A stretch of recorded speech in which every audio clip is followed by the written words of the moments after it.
Hello class. चलिए start करते हैं अपना नया चैप्टर अल्ट्रासोनिक्स। तो पहला क्वेश्चन तो यही आता है कि हमारा अल्ट्रासोनिक होता क्या है। तो देखो, ultrasonic are the sound waves having frequency more than 20 kHz and which are not audible to human ear. मतलब वो साउंड वेव्स जिनकी जो फ्रीक्वेंसी होती है वो ज़्यादा होती है, 20 kHz से ज़्यादा होती है, और जो कि हमें ह्यूमन ईयर्स को ऑडिबल नहीं होती, यानी कि हम उसको सुन नहीं सकते हैं। अब सेकेंड क्वेश्चन आता है कि अल्ट्रासोनिक प्रोड्यूस कैसे होती हैं। ठीक है, तो देखो अल्ट्रासोनिक कैसे प्रोड्यूस होती हैं। इसके दो मेथड्स होते हैं। पहला मेथड होता है मैग्नेटोस्ट्रिक्शन, सेकेंड होता है पीजो इलेक्ट्रिक। ठीक है, तो पहले एक एक करके दोनों मेथड्स को डिस्कस करते हैं कि एक्चुअली में ये मेथड्स कहना क्या चाहते हैं। तो देखो, सबसे पहला आता है आपका मैग्नेटोस्ट्रिक्शन मेथड। किसी भी मेथड के सबसे पहले पॉइंट होता है कि व्हाट दैट मेथड स्टेट्स, वो क्या कहना चाहता है। तो उसको लिए हम लिखते हैं प्रिंसिपल।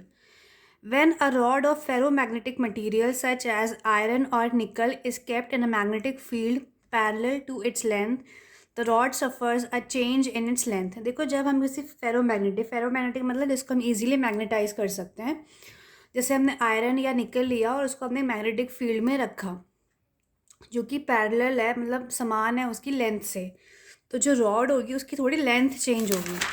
देखो, ये है आपका फेरोमैग्नेटिक मटेरियल, ये है कॉइल। तो कॉइल में आपका है मैग्नेटिक फील्ड, हमने इसको यहाँ पे रखा है।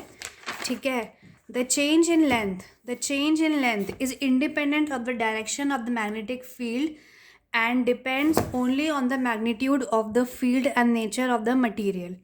देखो, हमने बोला है कि जब हम एक फेरोमैग्नेटिक मटेरियल को रखते हैं एक मैग्नेटिक फील्ड में, तो उसकी लेंथ चेंज होती है। तो जो चेंज होती है ना, वो डिपेंड इस पे करता है कि आपका मैग्नेटिक फील्ड कितना स्ट्रॉन्ग है, और वो जो मटेरियल है जिसकी लेंथ चेंज हो रही है उसका नेचर कैसा, किस चीज़ से बना है। वो इस पे डिपेंड नहीं करता कि आपका मैग्नेटिक फील्ड की डायरेक्शन क्या है। ठीक है, इस फिनोमिना को हम कहते हैं मैग्नेटोस्ट्रिक्शन मेथड। ठीक है, पहला हम इसके देखते हैं working. A ferromagnetic rod is placed inside a coil parallel to its axis. एक फेरोमैग्नेटिक बार लिया है जो कि हमने उसमें कॉइल में रखा है। Then a high frequency alternating current is pass through the coil. फिर हमने एक हाई फ्रीक्वेंसी करंट को पास किया है कॉइल के through. The rod is magnetized and demagnetized with the alternating current and its length changes once each half cycle. जो हमारी rod है वो मैग्नेटाइज होती है और डीमैग्नेटाइज भी होती है।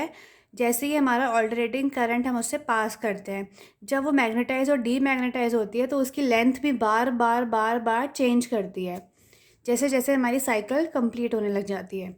Increasing and decreasing of length leads to vibration. जैसे लेंथ इंक्रीज़ हो रही है, डिक्रीज़ हो रही है, तो उससे क्या होता है कि उसमें वाइब्रेशन आते हैं। ठीक है, तो जो फ्रीक्वेंसी एडजस्टेड बाय रिलेशन, देखो एक रिलेशन है ये, इससे हमारी फ्रीक्वेंसी को हम एडजस्ट कर सकते हैं, जिसमें ये इसका फॉर्मूला है। इसमें एल क्या है, आपका लेंथ ऑफ फेरोमैग्नेटिक मटेरियल, ये इसकी लेंथ है। वाई क्या है, यंग मॉडुलस ऑफ इलास्टिसिटी, और ये रो है आपका डेंसिटी ऑफ मटेरियल। ठीक है, इसी से हमारा अल्ट्रासोनिक वेव प्रोड्यूस होता है। नेक्स्ट आता है आपका पीजो इलेक्ट्रिक मेथड। अब पीजो इलेक्ट्रिक मेथड क्या होता है, when pressure is applied on certain crystal such as quartz a potential difference is settled, this is called piezo electric. देखो, जब हमने एक क्रिस्टल लिया है, पीजो इलेक्ट्रिक क्रिस्टल है ये, इस पर हमने एक पोटेंशियल डिफरेंस सेटअप किया है।